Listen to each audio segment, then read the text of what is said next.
Ahlan wa sahlan. Welcome to the Oriental Café, a podcast where we will sit at the same table to explore the fascinating worlds of Egyptian dance, personal empowerment, and halas, life. I'm your host, Joana Saahirah, world-renowned Oriental dancer, teacher, choreographer, and author, the creator of the pioneering Joana Saahirah's World and Joana Saahirah's Online Dance School. I will meet you at the Oriental Café every 2 weeks, alone or with a guest, sharing intimate yet universal conversations. In agreement or disagreement, we will create bridges and inspire each other, because the world is only one, and so is our human soul. Ready to fall in love? Yalla bina!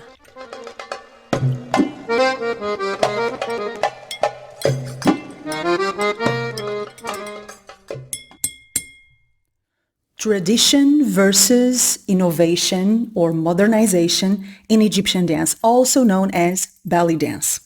Tradition, the essence, the past, the roots, the identity and character of the dance, versus what each dancer wants to make of it, versus innovation, distortion, modernization, a pioneering intake on the dance, and basically the freedom that each dancer has or presumes to have around the art, the ancestral art of raqs al-sharqi, Oriental dance, Egyptian dance, belly dance, whatever you may like to call it, the most ancient dance known to mankind.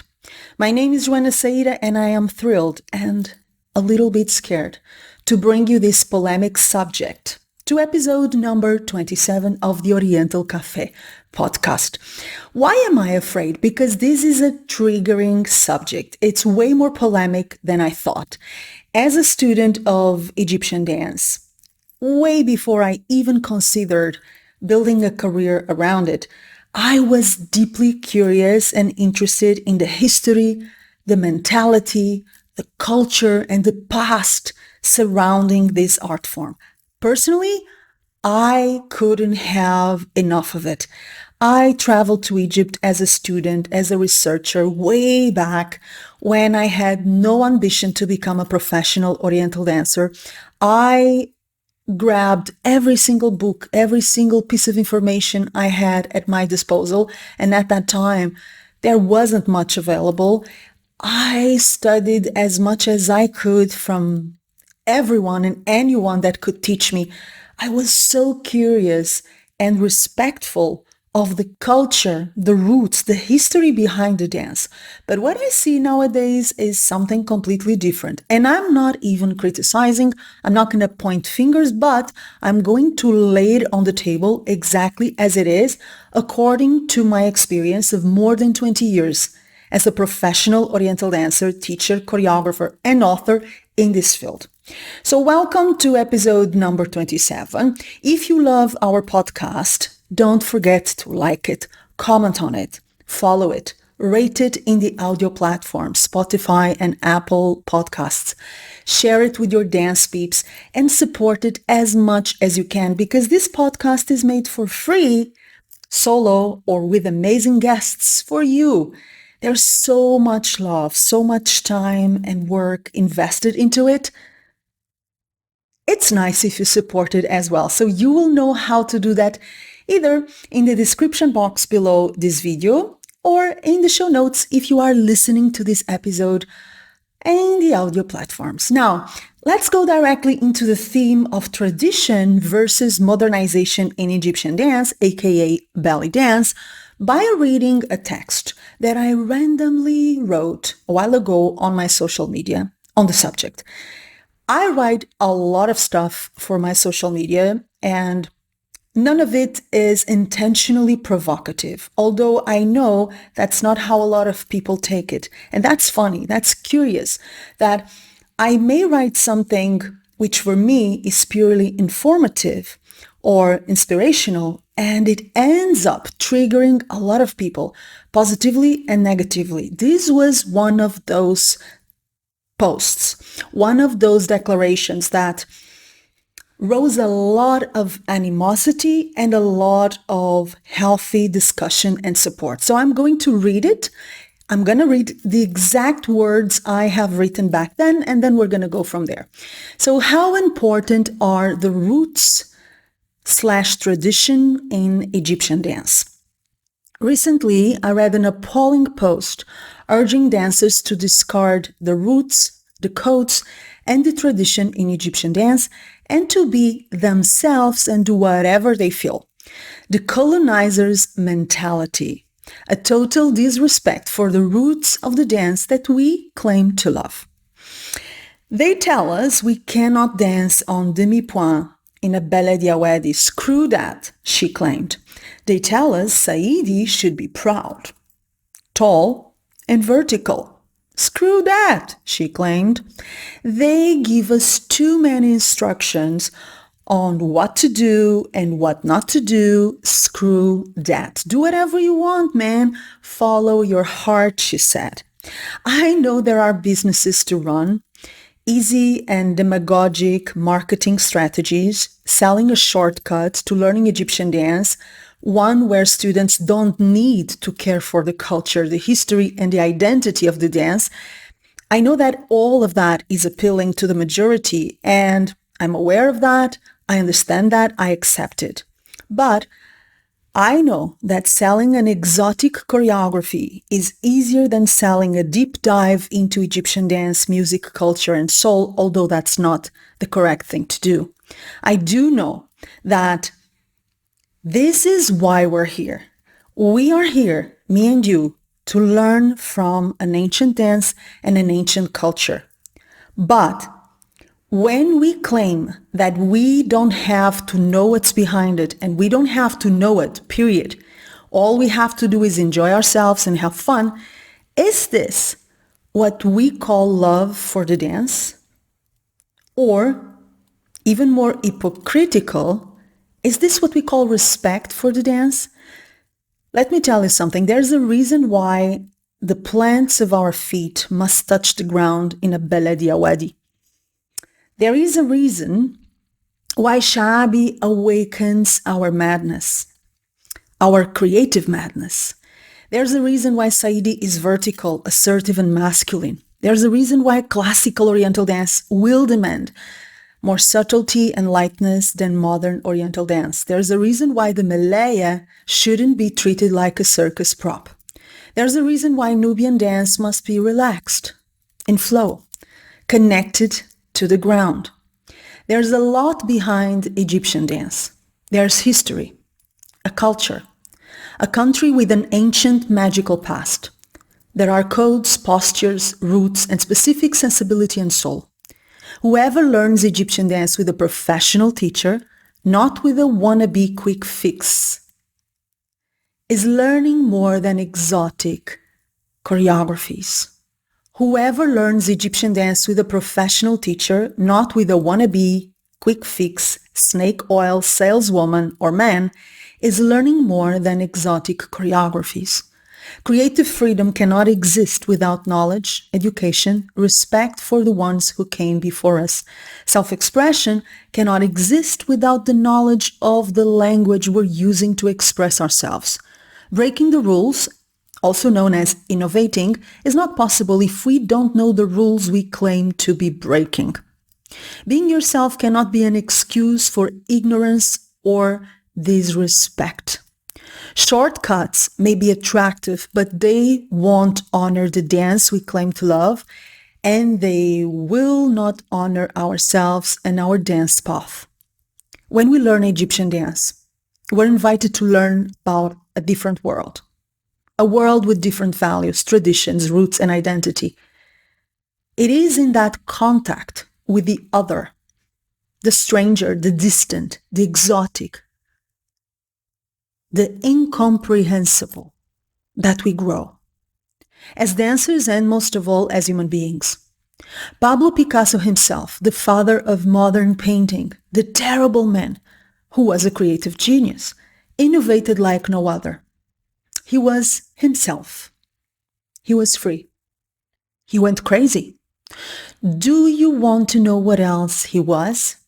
He was a classical painting expert who spent his childhood and teenage years studying the past.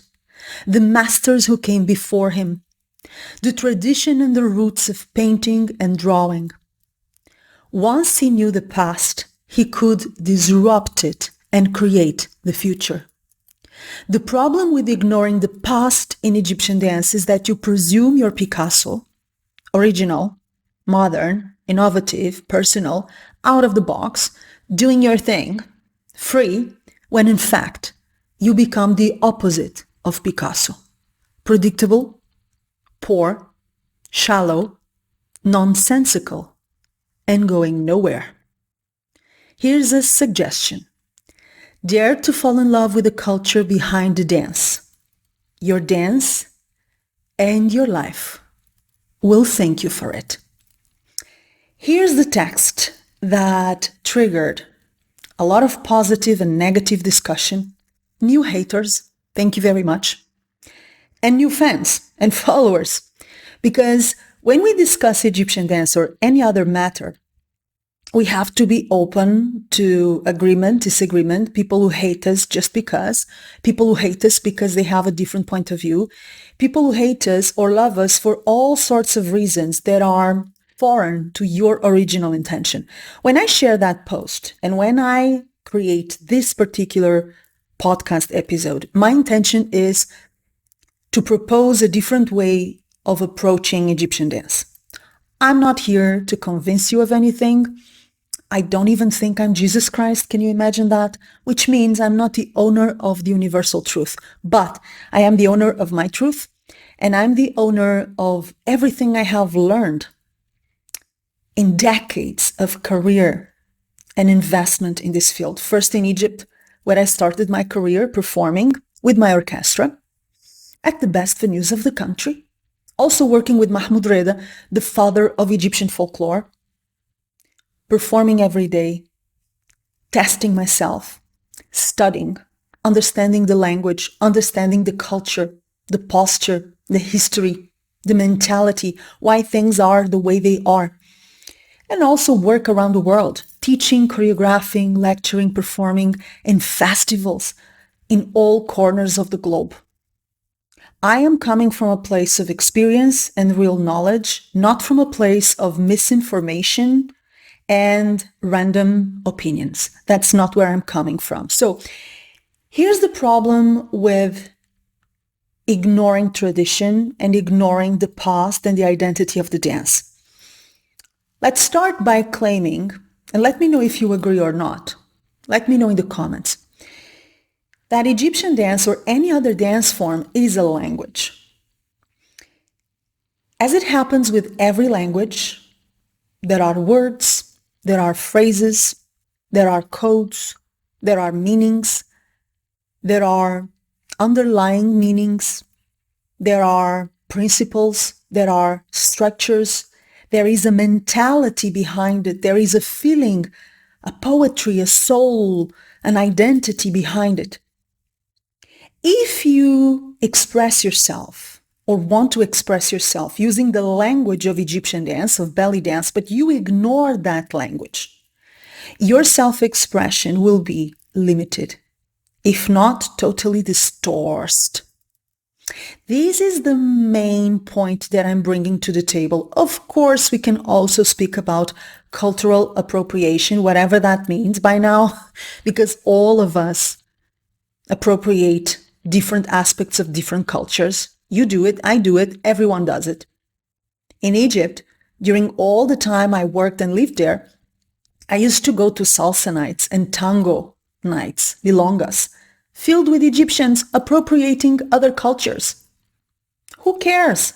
I did not see fiscalization at those venues, letting Egyptians know that's not your culture. You're appropriating it. Go back home and dance beledi. No, that's ridiculous.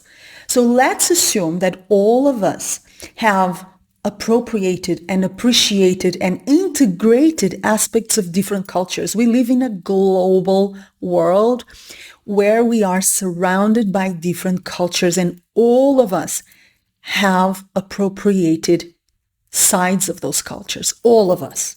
Okay? So once you know a language, you can innovate. you can break its rules. You can dare to go against it. If you ignore the language, you're not only going against that tradition that allowed you to do whatever you're doing, but you are hurting yourself and you're hurting your ability to grow from this dance form and to express yourself efficiently, freely from it. Most dancers think that education, knowledge, is the opposite of creative freedom. Here's what I usually tell my students at Joana Saahirah's online dance school, in my private coaching, in my professional mastermind. Education is not the opposite of creative freedom. Education fuels creative freedom. Education allows you to create better. Let me give you another example. Let's stay within the language metaphor. I am self-taught in many ways and in many things. I have learned English by myself. Okay, I had 1 year of broken English in school. Don't even ask. Terrible. So I learned it by myself, reading, studying, listening. When I published my first book, The Secrets of Egypt, Dance Life and Beyond, I felt I had to write it in English, but I was aware of my limitations, my knowledge limitations, the limitations I had around that particular language. And because I was very limited, I knew the book would suffer. Yes, the ideas were there, and I felt it was the right moment to do it, and I don't regret it. It's out there. It keeps selling itself. And dancers keep reading it and loving it and getting inspired by it. I'm so proud of it. It's a very imperfect and absolutely urgent and amazing book. I'm so proud of it. But I am aware that my limited knowledge of the language limited the book. Currently, I'm working on a new book. Yes. Also in English. And because I know better, because during these last years I have studied, I have practiced, I have improved my knowledge of the English language, guess what? That new book is going to be better than the first. I am more able now to express myself efficiently, to make justice to who I am and the knowledge I have to share. That's the importance and the magic of studying the language of Egyptian dance so that you can express yourself through it. You can create, you can innovate, you can break the rules that you happen to know. The problem with innovation without knowledge, the problem with modernization without tradition and the roots is that you try to break rules you ignore. How is that gonna work? It's not going to work. So what I often tell my students is educate yourself, because education is power, knowledge is power. And the more tools you have at your disposal, tools is knowledge, knowledge is tool, many tools. The more you have those tools in your hands, the stronger you can be as a dancer, the more creative, the more innovative, the more ground and rule breaking you can become. Now, the question is, how do we combine, how do we balance a respect and a study of the knowledge of traditions, of the roots, with creativity, personal freedom, with the guts to do what's in your heart? How do we do that? So I'm going to give you a few guidelines. And before I do, let me tell you a story. You know I love stories. While I was living and performing in Egypt, also working with Mahmoud Reda, I was preparing my first Saidi tableau. And of course, I asked Mahmoud for help. The father of Egyptian folklore is my dearest teacher, my best friend, my grandfather. Of course, I'm going to him. Of course, the best person in the world. So I told him, Mahmoud, I want to create a traditional tahtib tableau for me and 3 Egyptian dances that I have with me. Can you help me choreograph this, prepare this? So we wanted to stage a tahtib fight between me and my dancers, and then we would choreograph a dance piece only for me from that tartib fight. Needless to say, Mahmoud taught me the tradition. He taught me what he knew to be the right thing, the roots, steps and postures and movements that made sense in tartib and in Saidi. Elements that Saidi people would recognize as their own. I added my creativity. So instead of dressing like a woman, I dressed like a man, a Saidi man. Mahmoud told me, Juju, nobody does that. You cannot wear the man's galabeya. You're not a man. أنت مش راجل. أنت ست. جميلة قوي. You are not a man, you are a very beautiful woman. Dress like a woman. I told him, Mahmoud, I am here to break rules. I'm keeping the traditional steps and the traditional dance, but allow me to break one rule. I'm not going to dress like a woman. If I am in a tartib fight with tartib fighters, I'm going to dress like a tartib fighter, a Saidi man. Mahmoud left because he knew he could not convince me out of it. Mahmoud left because he knew he could not convince me out of it, and he ordered my male Saidi Galabeya in the Balloon Theater, where the Reda troupe still works today. I did the tableau. It was a huge success, and people felt confused and enchanted by that girl that dressed like a Saidi man, danced like a Saidi man, but was as feminine as any woman. There is a line that all of us have to check, a line where we handle tradition, we handle knowledge, we handle the respect for the culture, and we dare to go against it. We dare to push the boundaries. We dare to break some rules. We dare to break some cliches, some ancient forms and protocols.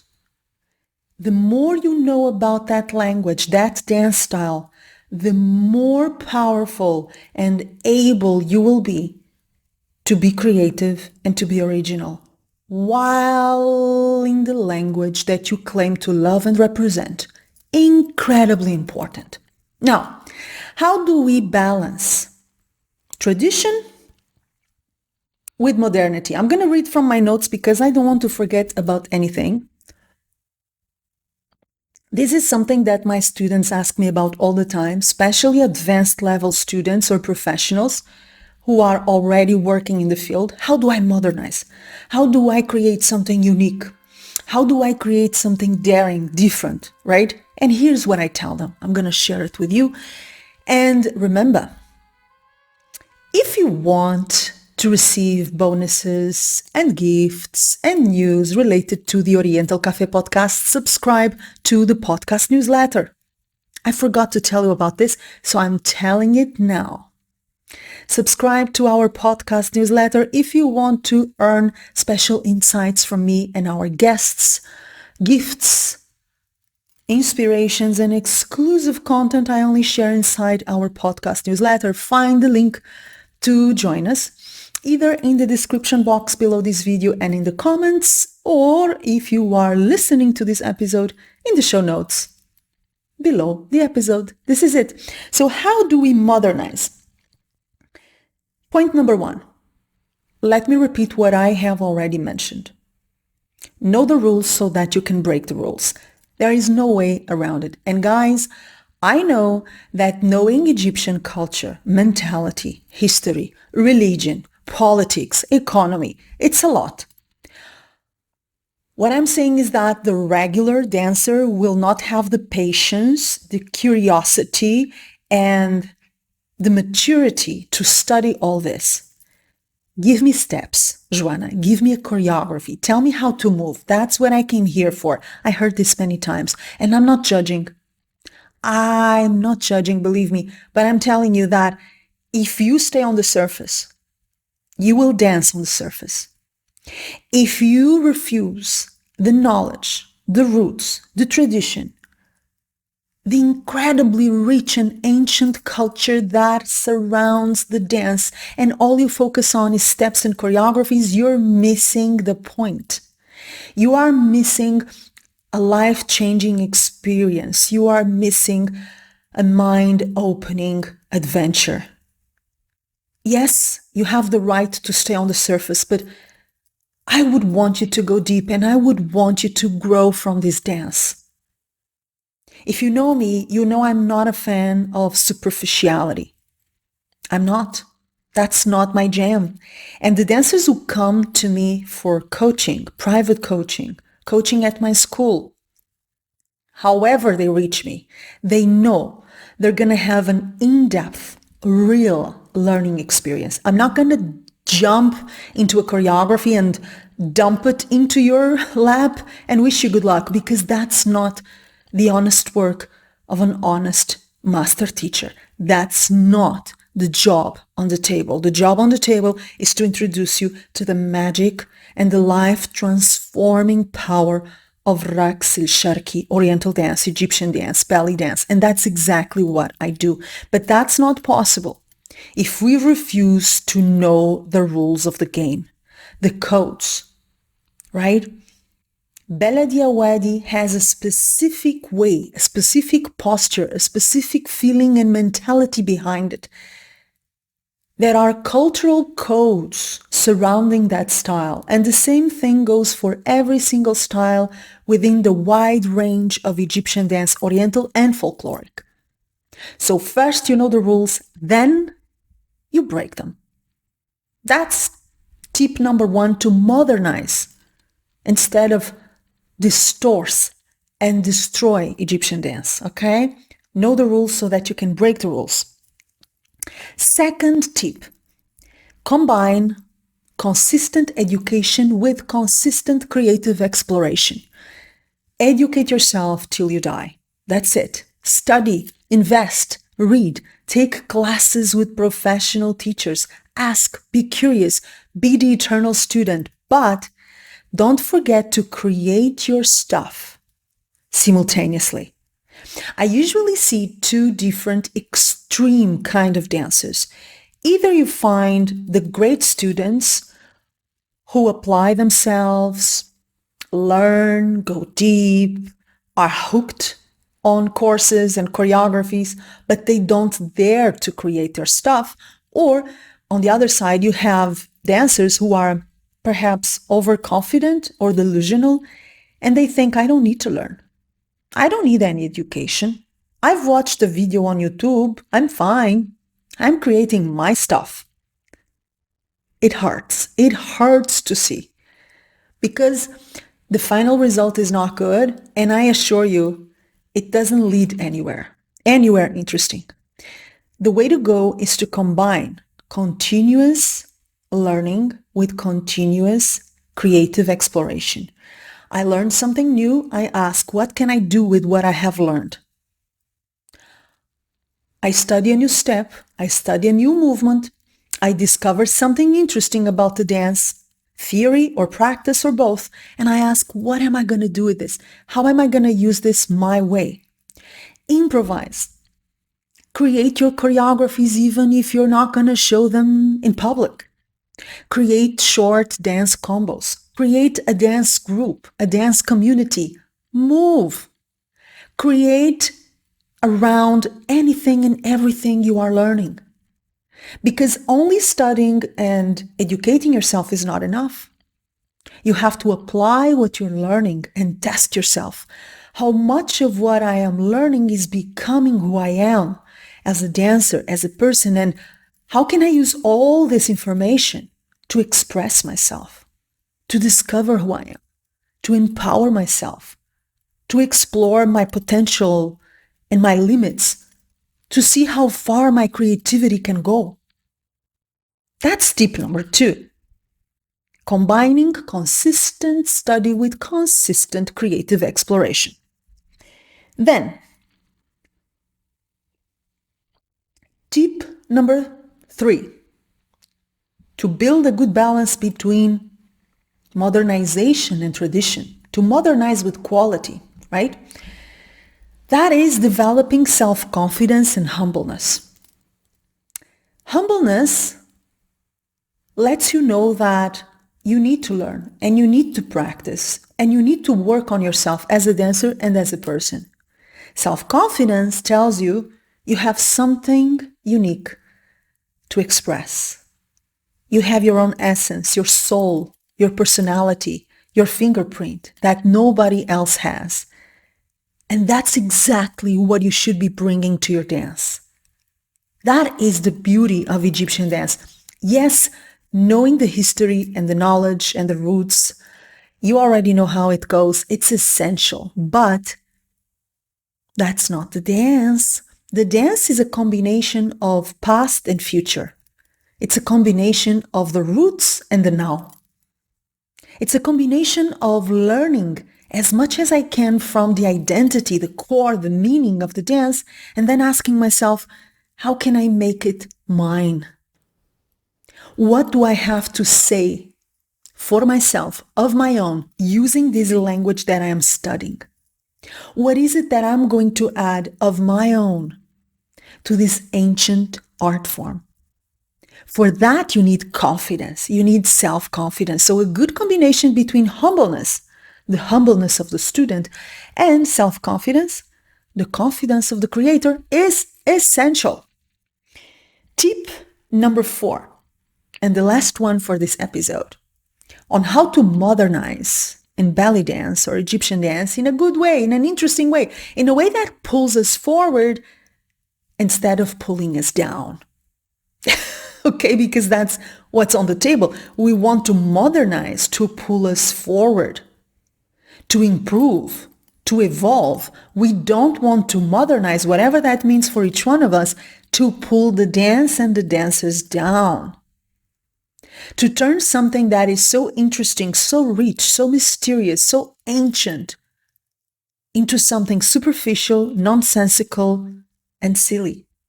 We don't want that, I think. Let me know if you want that. I don't think so, but let me know in the comments. We want to evolve for something better, okay?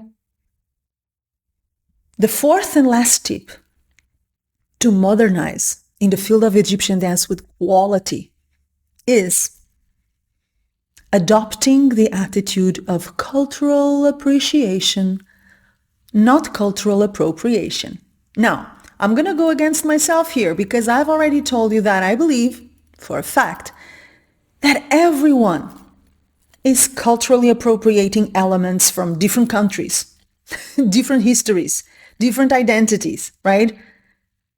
At my home, we have Indian food, we have American jazz, we have Chinese ingredients, we have stuff from France, certainly a lot of stuff from Egypt. We have clothing from India.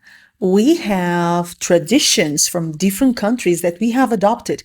I'm not even a Muslim, and I use a lot of Islamic terms in my daily life. When I need to stay peaceful and go back to myself, I hear the Quran. I put the Quranic recitation, and I'm not a Muslim. Talk about cultural appropriation. What are we even speaking about anymore? I don't understand, okay? Of course we are culturally appropriating each other. And why not? Why not? We learn from different cultures. We learn from different identities. We identify ourselves with different identities and cultures and mentalities and histories, and we enrich our lives with them. But more than appropriating, we need to appreciate and respect. We need to have the wisdom and once again the humbleness to recognize that other people's cultures carry their own gifts. We don't have to agree with them. I certainly don't agree with a lot of stuff in Egyptian culture and mentality. Let me tell you this. I'm highly critical of a lot of things around it, but I've also grown as a dancer and as a person from it. I have become who I am because of it, and I have adopted a lot from it in my dance and in my life. So I'm not saying that we have to claim the culture we represent is perfect. It's amazing. It's spotless. It's pure. It's the best. This is not a competition. Let's get out of the competition train once and for all, because it's making me sick. Honestly, it's not a competition. It's not about who knows best, who's the most civilized, who's the most developed, who's the most intelligent. I mean, really? Are we still there? I think we can learn from each other, period. There is no perfect culture, no perfect history, no perfect person. Fresh news, right? So we can, I don't like the word should, so I'm not going to use it. We can look at different cultures, like the Egyptian, if you're studying Egyptian dance, and ask, what can I learn from this? Instead of just appropriating aspects from the culture, we appreciate them. But again, you cannot appreciate something you ignore. So we're going to go back full circle to the beginning of this episode. Modernization versus tradition? No, there is no versus. Modernization because of tradition.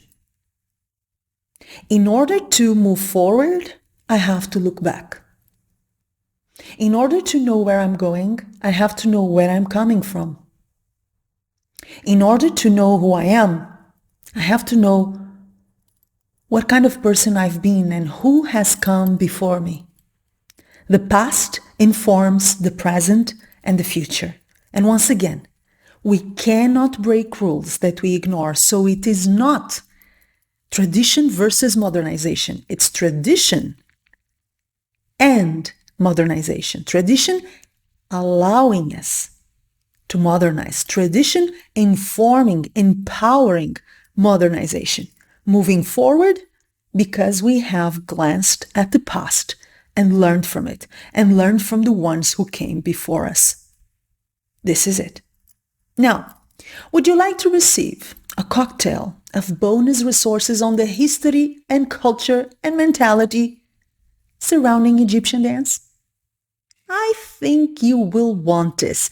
Find the link to claim your free bonus resources cocktail in the description box below this video, or if you're listening to this episode, in the show notes below the episode. Don't forget to tell me what you think about the subject of tradition and modernization. If you agree or disagree with me, please feel welcome to disagree respectfully in the comments, and don't forget to subscribe to our podcast newsletter. And if you want to go deep into the dance and the tradition that comes with it, if you're interested in learning Egyptian dance in a deep, holistic, interesting, life-changing manner, I'm going to invite you to join Joana Saahirah's signature course, Authentic Egyptian Dance and Personal Empowerment from the ABC to Mastery. All the information, you know where, in the description box below this video or in the show notes. Find all these goodies, the podcast newsletter link, more information about our signature course and courses at Joana Saahirah's Online Dance School. That's my school, our school, and your cocktail of bonus resources on Egyptian history, mentality, and so much more in the description box below this video or in the show notes below the audio episodes. This is it. Like the episode if you liked it, rate the podcast, follow it, comment on it, share it with your dance peeps, and be ready for the upcoming episode of the Oriental Café podcast with yours truly, your host, Joana Saahirah, and an incredible guest that you are going to love. Only the best for the best. That's you. See you and dance with you soon. Mwah.